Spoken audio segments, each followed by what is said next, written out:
And then we look at a case study. So we look at Jack, and then we'll have time for questions.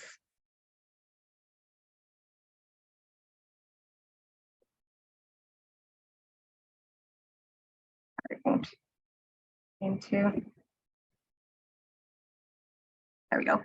So just some disclosures before going ahead. So I will be using the terms autistic person or individual, as this is the current preferred label utilized by the autistic community.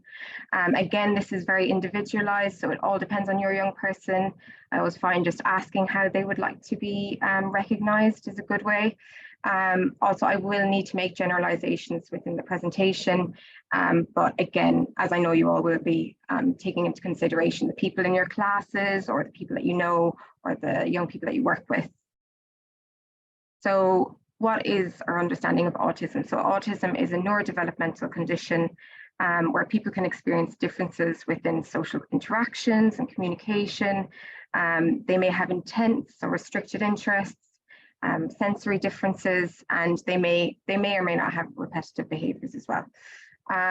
So there is no one definitive autistic profile. So each individual person experiences the world very, very differently, and they have their own unique perspective and their strengths and challenges. So again, it's all about treating the person as a person and not just through their autistic label, and really considering all aspects of that person's life and qualities. So looking at the different types of bullying, there's obviously the most common types of bullying are physical and verbal.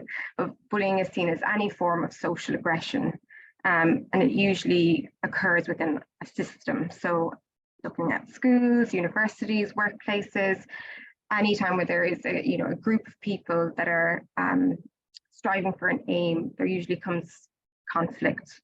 Unfortunately, there can be positive conflict and negative conflict, but when bullying occurs, it has really detrimental effects on the individual.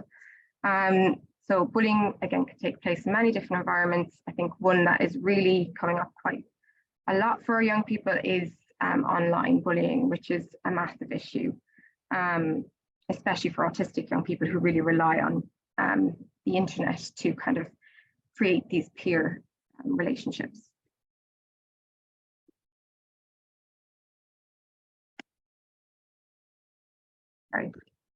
Very slow.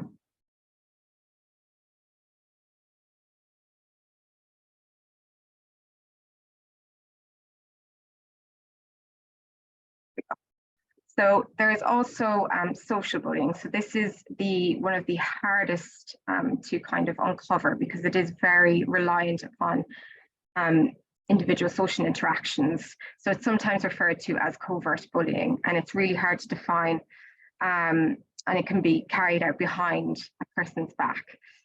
So it's sometimes related to affecting social reputation or maybe causing humiliation. So this can be done through lying or spreading rumors, or negative facial expressions or physical gestures behind someone's back, playing nasty jokes or mimicking of any kind, or exclusion, which is it's again further isolation for a person, especially within school, and kind of keeping them on the peripheral of any social interactions. So this can really affect social acceptance for any individual, but especially for an autistic person whose social place is already in question in terms of the way that they relate to others. So again, as I said before, cyberbullying is really kind of a difficult one to uncover and look into for our young people, because the internet is really, really useful for establishing peer relationships. And sometimes, it doesn't rely on the things that we, neurotypical people kind of take for granted, as things like facial expressions and gestures, which are really difficult sometimes for autistic people to pick up on. Whereas when it's on the internet, it is sometimes very black and white. So these friendships can really form, and usually it is with special interests as well. A lot of autistic people are, really like gaming, or things like TikTok and things like that. So it can be a really great place for autistic people to kind of shine and really express themselves. But alternatively, it is quite a a difficult place to navigate. So the Cyberbullying Research Centre defines cyberbullying as intentional and repeated harm inflicted through computers, phones, and everything else. And I'm speaking to a lot of parents and things like that. I mean, a lot of our children spend a lot of time, on Minecraft and Roblox and things like that. So it's kind of like the behavior that happens alongside those activities.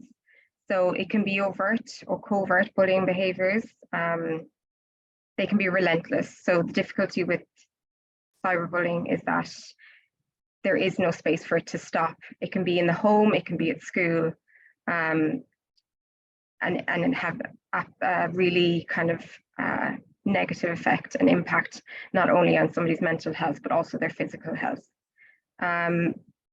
It can occur at any time as well. So in terms of, it can affect sleep as well, in terms of just general well-being.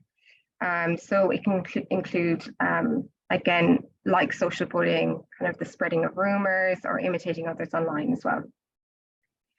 So this is quite a helpful visual in terms of explaining relational conflict versus bullying.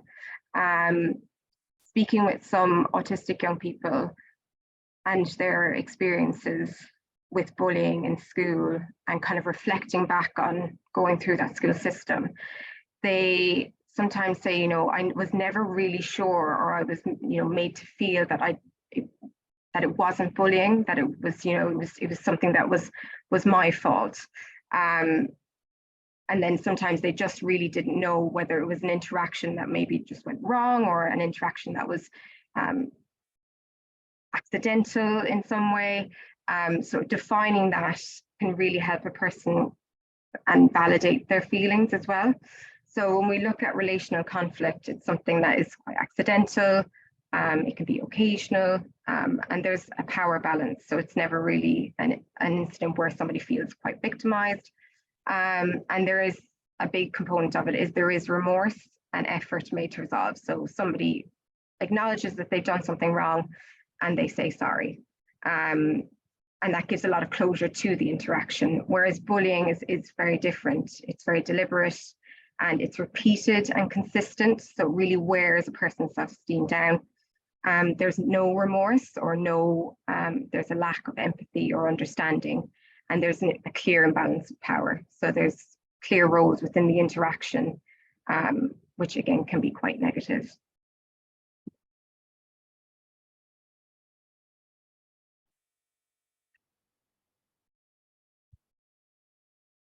Having terrible trouble.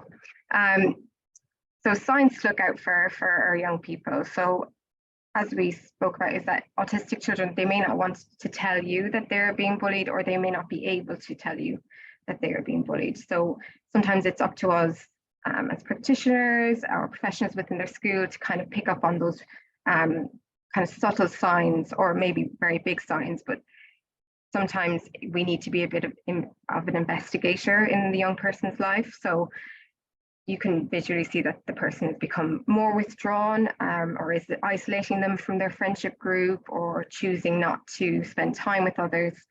There could be difficulties with attendance or engaging in activities that they usually enjoy.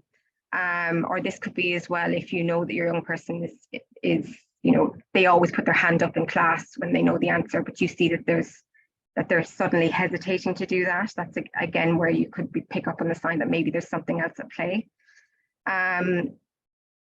They might come home. So if a parent reports that they're coming home from school with missing items or books, or missing money or things like that, or they're changing a route to school, maybe they're late to school because they've changed a route. It could be that they're avoiding somebody.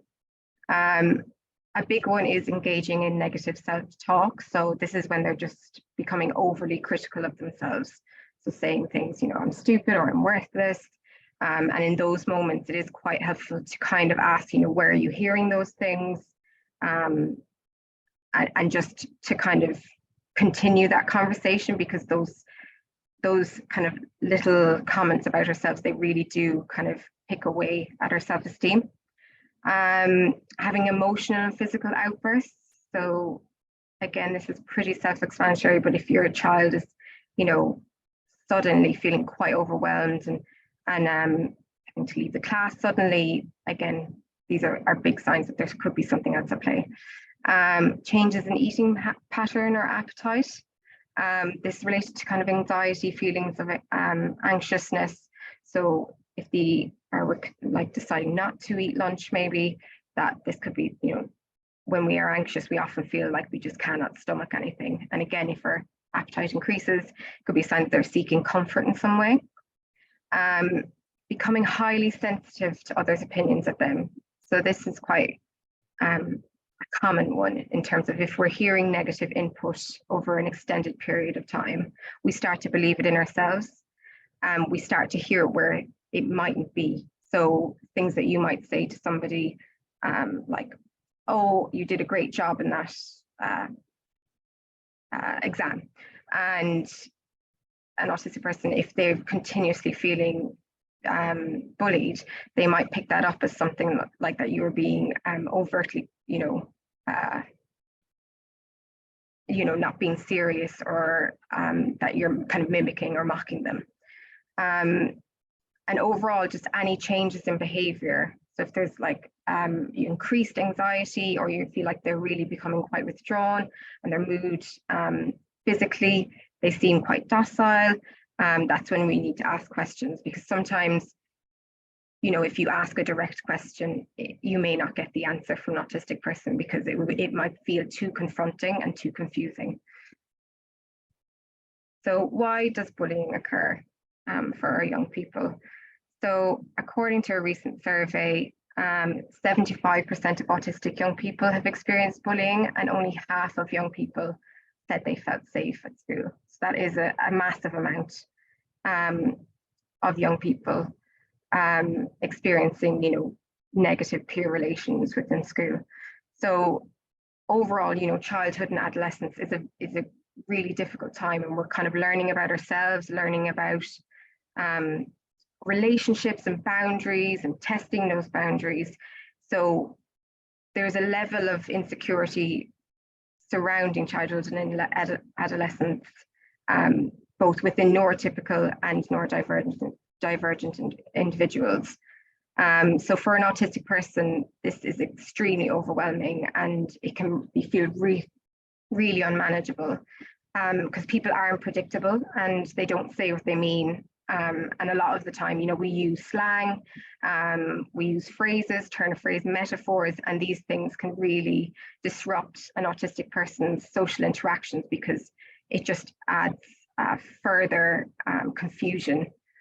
So this can lead to frequent incidents of miscommunication, and it can result in them feeling judged or rejected by their peers. So we can also look at social vulnerabilities. So autistic people can find it hard to recognize social cues and adhere to social norms. So things like facial expressions, the use of gestures, emotions can be hard to read in both themselves and others. And this can just feel exhausting to having to continuously navigate this social world, which seems quite alien.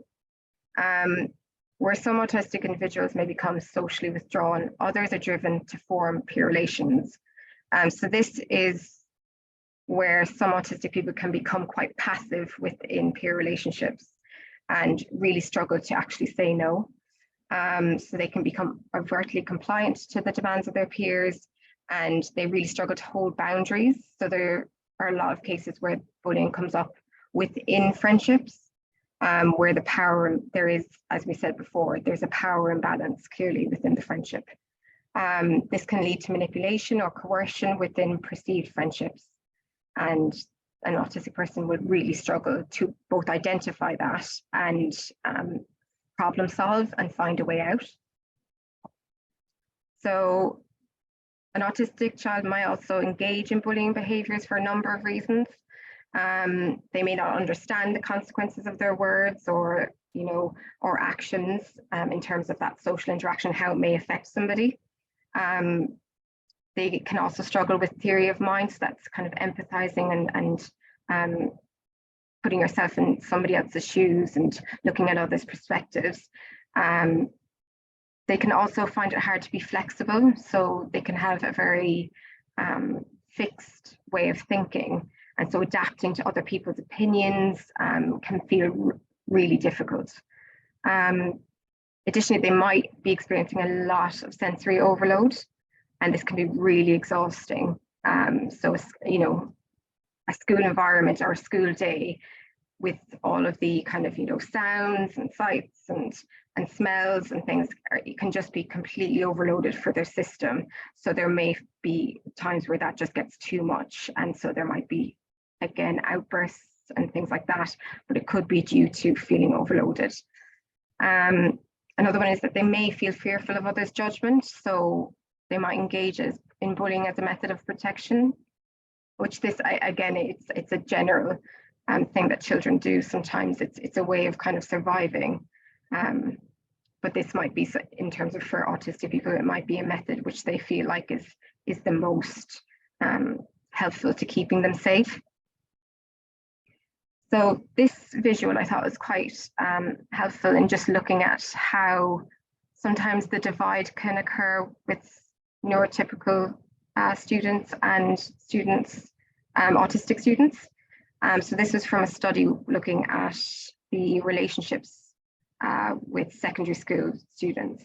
And it just looked at how autistic teenagers, although they preferred to partake in solitary kind of interactions and just by themselves, that this coupled up, and like their difficulties with social interaction, this coupled with the neurotypical group's lack of awareness of or acceptance of autism, and that lack of information, it kind of creates a perfect storm in terms of there was a lack of positive peer relations, and that without those opportunities, there just was never any chance to build kind of long-standing relationships or friendships.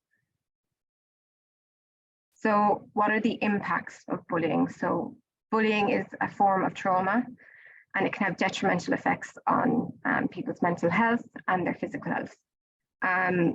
Because as a society, we do rely on, you know, following rules and order, it doesn't leave much room for difference. And so autistic people can feel unwanted and it's as if they don't belong.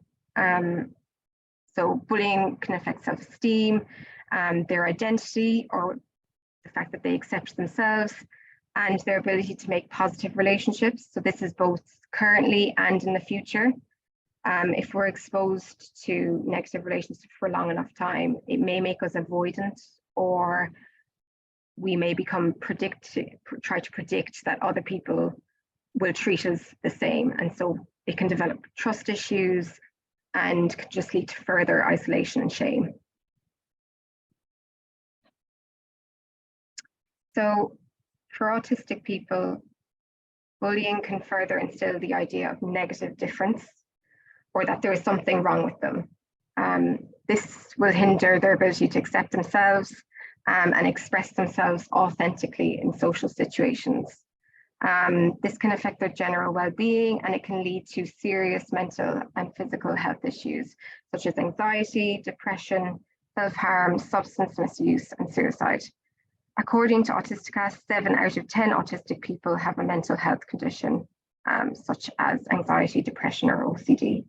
So again, it's the idea that just because somebody is autistic, it does not mean that they should be in constant mental distress, or that they should be affected by mental health. Mental health is a separate issue. Autism is not a mental health condition. So it is living in the kind of social settings and the environment, and how that affects an autistic person's sense of self, and how that can then lead to mental health difficulties.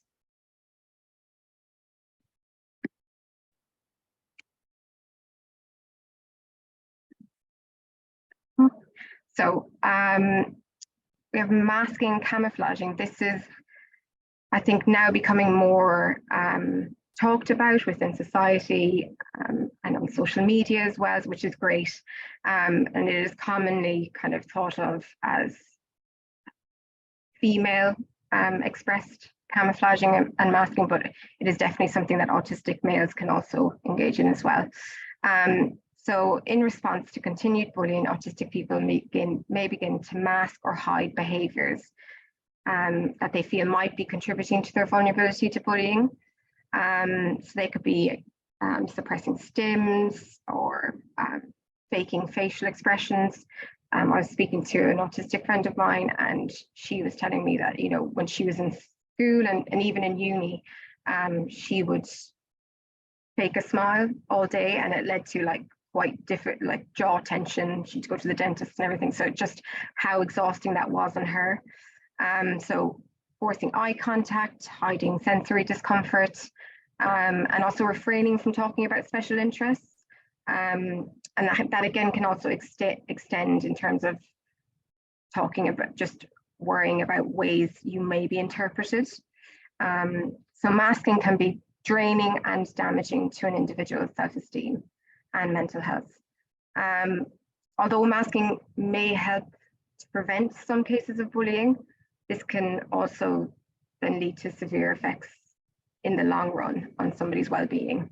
So there is a certain level, you know, I think a lot of us mask in certain situations, but the question is how and why do we mask? And who do we mask around in terms of our friendships and things like that? Are we hiding, is an autistic person hiding who they are around people that they should trust, just in order to fit in? Therefore, it is vital that we do not place the responsibility on changing the behaviours of the autistic individual in order to fit in. So as much as we want to teach autistic people social skills, which is you know, a separate thing, we want to teach them social skills so that they can really develop healthy reciprocal friendships and relationships in the future, but not at the cost of their own expression of themselves, again, authentically.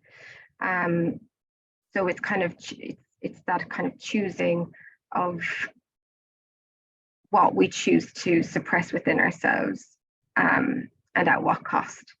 So again, bullying is everyone's problem. So this is, you know, this is not just up to the autistic community to change the way that they interact with people.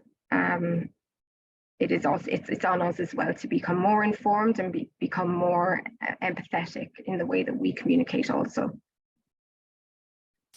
So this is a quote which I quite liked, just explaining kind of masking from an autistic person's perspective. So, why don't people just not mask? If autistic and neurodivergent people could be themselves in society in situations without judgment or fear of bullying or harassment, or without exclusion for being who they are, then we would. Unfortunately, the world isn't as accepting and understanding as we want it to be, and so we have no choice sometimes but to mask just to simply live life. So again, I think that is kind of sums it up in terms of the perspective of an autistic person feeling as though they have to hide who they are in order to just live their life and function within society, and ultimately to be accepted. And the effects that that can do on a person's self-esteem and who they are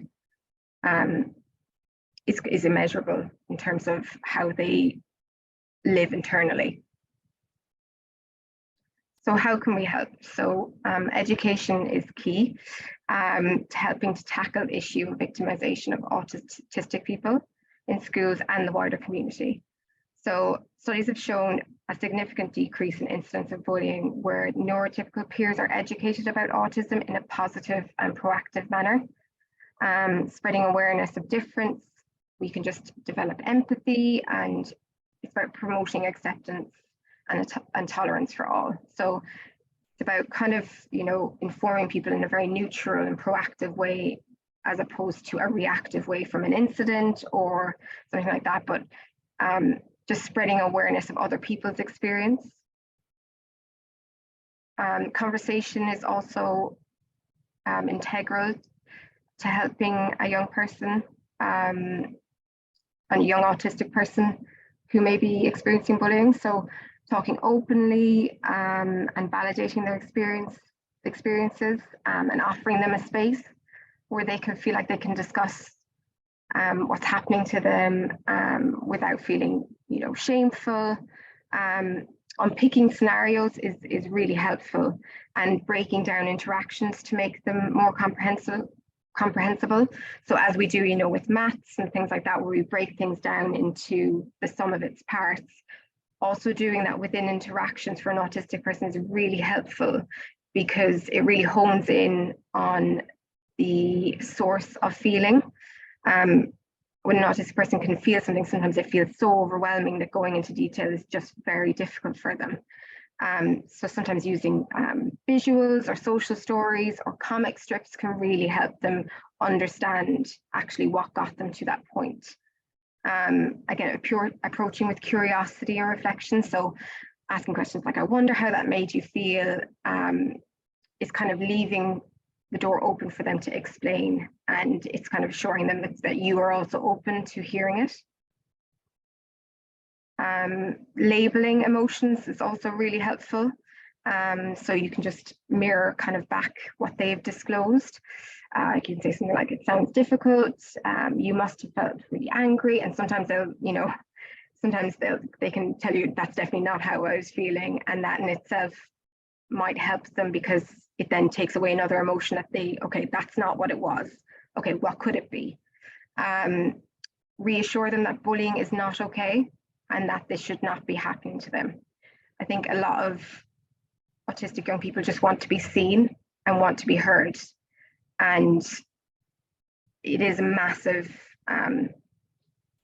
when they feel like somebody is taking into consideration how they are feeling, it can make a massive difference. Because sometimes, bullying, it is a social issue that sometimes we can't avoid, but it's how we deal with these things and how we support people that is the massive issue, that is the massive difference. So modeling how to have open conversations out loud, this is helpful for autistic children as they learn through consistent demonstration and practice. So it's modeling, in everyday, how we talk about emotions, how we talk about conflict, how we resolve it. This is really helpful because it gives practical examples for an autistic person to follow. And also it's consistency. So it allows for them to really, kind of embed in their minds and develop a practice of how to respond to really difficult interactions. So try to relate to their experiences to your own, how you felt and how you overcame this. This can help to normalize conversations surrounding difficult emotions. So sometimes relating it to yourself, or, I understand that, I know people who've gone through something similar. It can give them real life scenarios, which can really, really help. So there's also the team approach, which is, I imagine, you're all practicing anyway, but it's really, really important in terms of kind of limiting the amount of isolation a person can experience through bullying. So approaching an issue as a team can really help to counteract the child's feelings of shame, and putting a plan together of how to respond to incidents. This can also be done with the help of parents and things like that, or people that know, maybe a friend as well of the young person if they want to become involved as well. But it can really help the young person feel as though they're not the problem. So this plan could include identifying areas where they feel vulnerable. So is it the lunch hall or corridors? Is it during unstructured play, or is it online? Inquiring, are there any other things that they could do or activities that they could partake in that maybe make them feel a little bit more safe, a little bit more comfortable? So the lunch clubs that they might be interested in. Developing allyship. So this is maybe setting up a buddy system. So this can encourage positive peer relations, and it can develop understanding amongst neurotypical peers. And it also, it kind of shares the load a little bit for an autistic person, and it becomes more manageable for them when they feel like there's other people that are informed and that are on their side, and that will, speak up or will help them.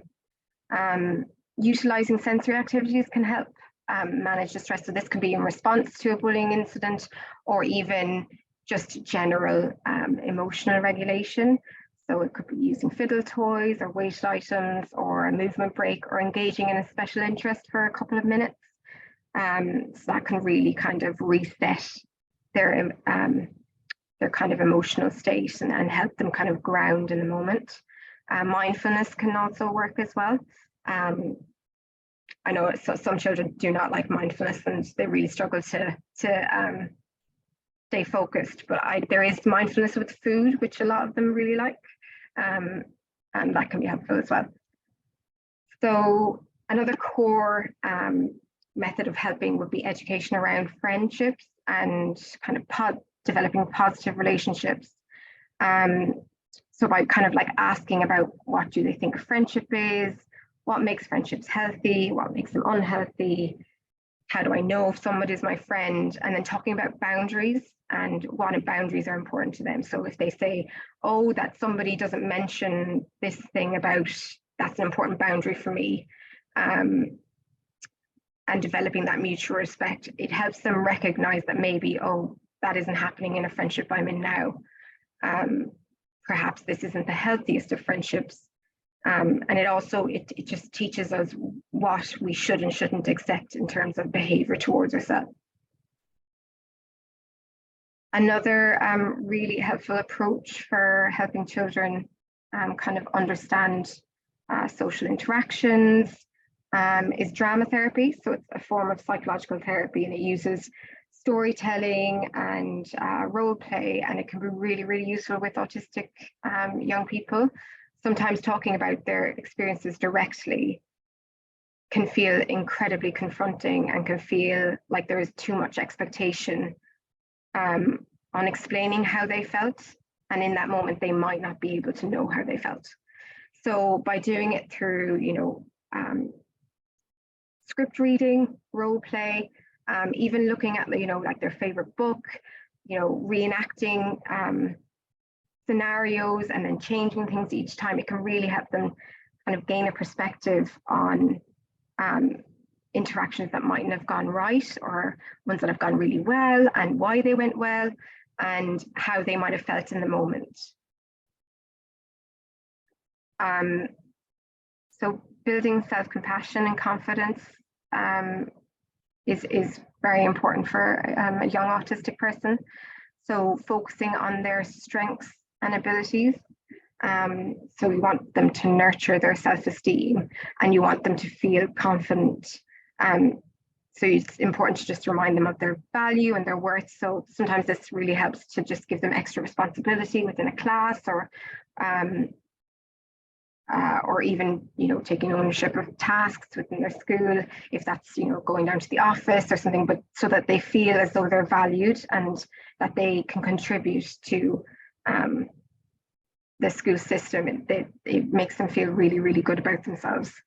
Other activities can include some compassionate work, which really helps just for them to build self-soothing kind of resources and interventions for themselves. So this can include meditation, as I said, mindfulness, the creation of self-soothing resources, or even body scans can sometimes help in terms of determining how they're feeling and where they're feeling it.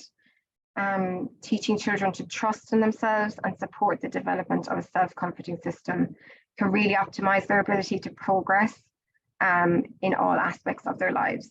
Especially, as they're leaving school, we want them to have all the tools necessary to kind of enter the adult world feeling confident and feeling as though they have something to offer in every form of their life, in terms of what they want to do, but in their relationships too, and they feel valued.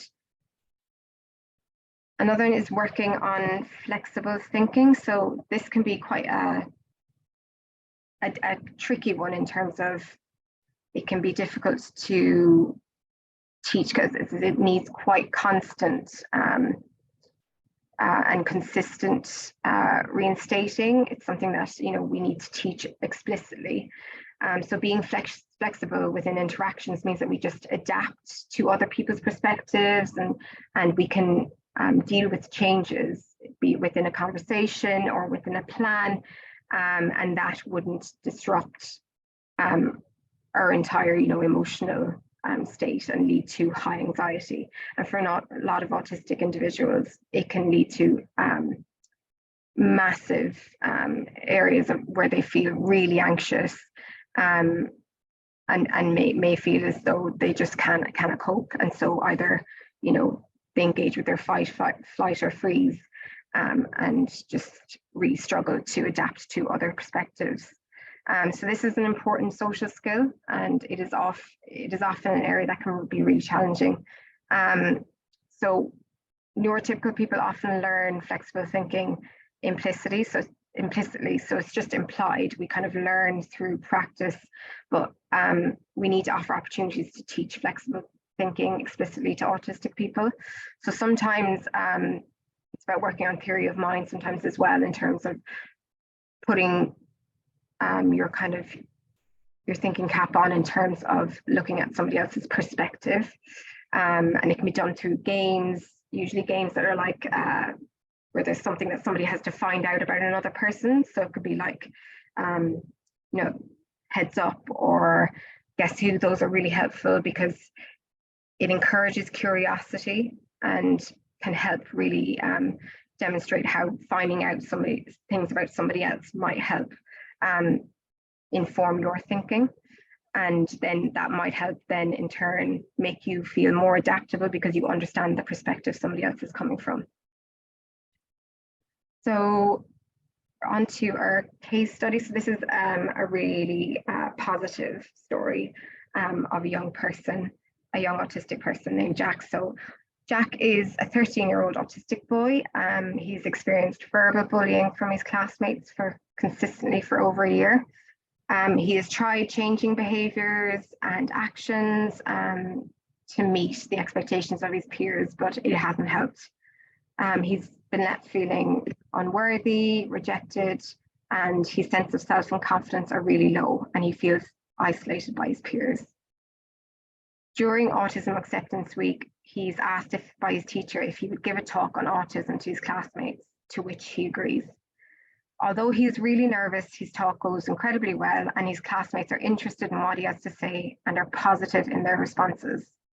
In the weeks following, Jack does not experience any bullying from his classmates, and he feels more accepted and respected, and his peers are now informed and aware of some of the challenges Jack faces, making it easier to relate and empathize. So again, this is an incredibly positive example of spreading awareness of autism. Of course, it is all reliant on Jack feeling confident enough to give that talk, and luckily he did, although he was nervous, and it had a really positive effect on the way he felt and the way others then approached interactions with him, and for his day-to-day life and his general his schooling. It was incredibly impactful and really positive for him. So I also have some helpful resources. I will send these slides out, so they'll include this list. So now I have time for questions. If anybody has any questions they'd like to ask, I'll stop sharing.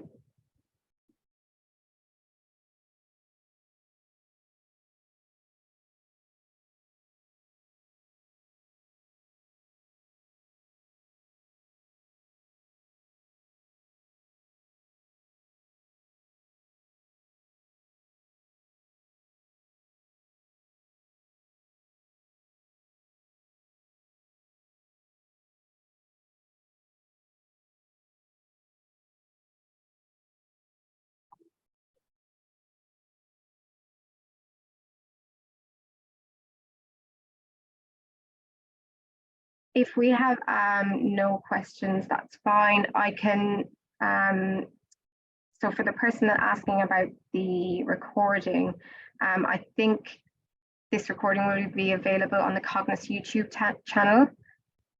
Oh, sorry, there's somebody typing.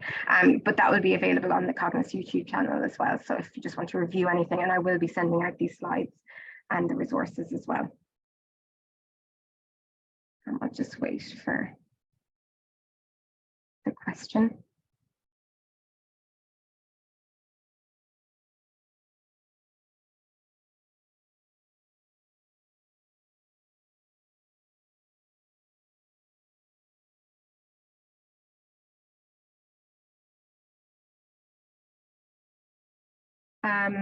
So hi Daisy and Jen and Georgia.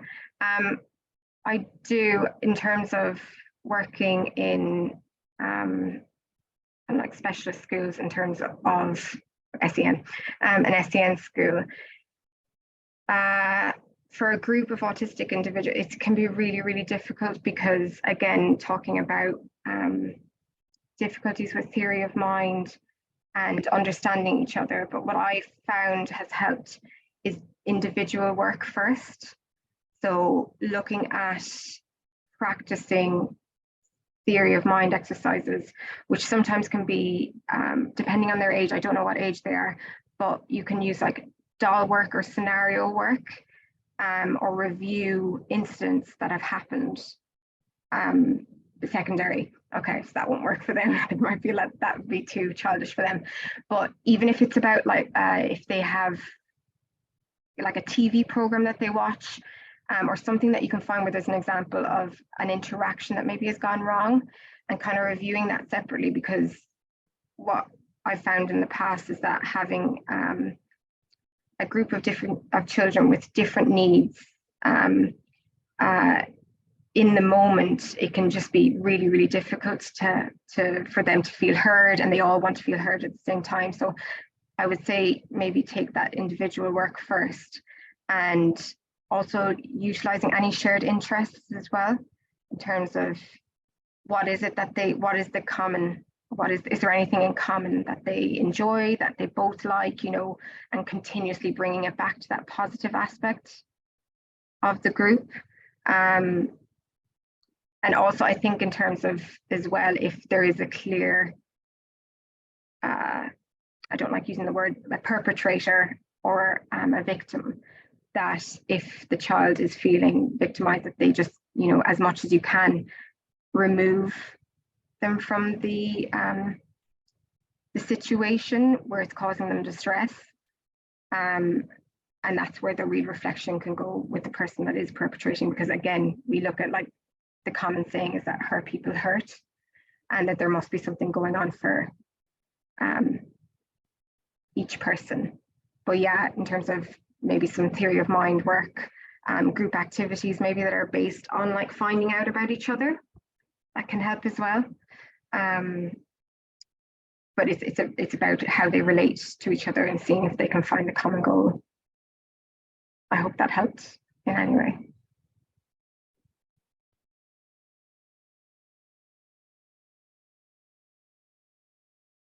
More mainstream.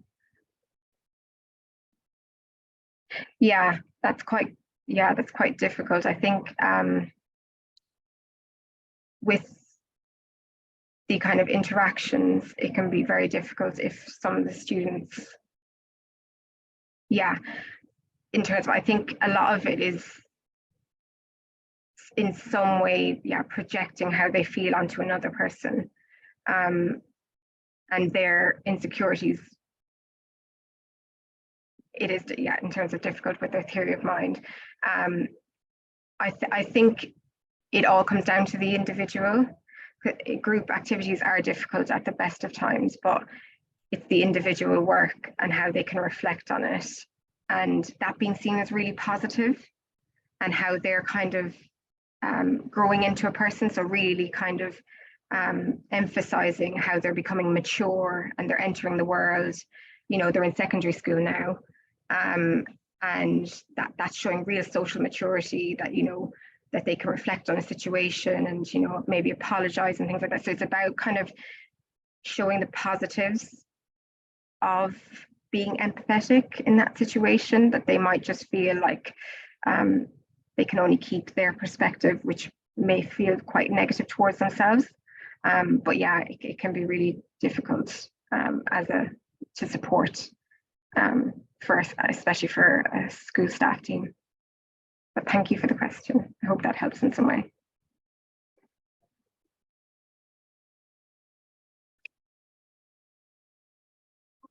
Is there any other questions or comments?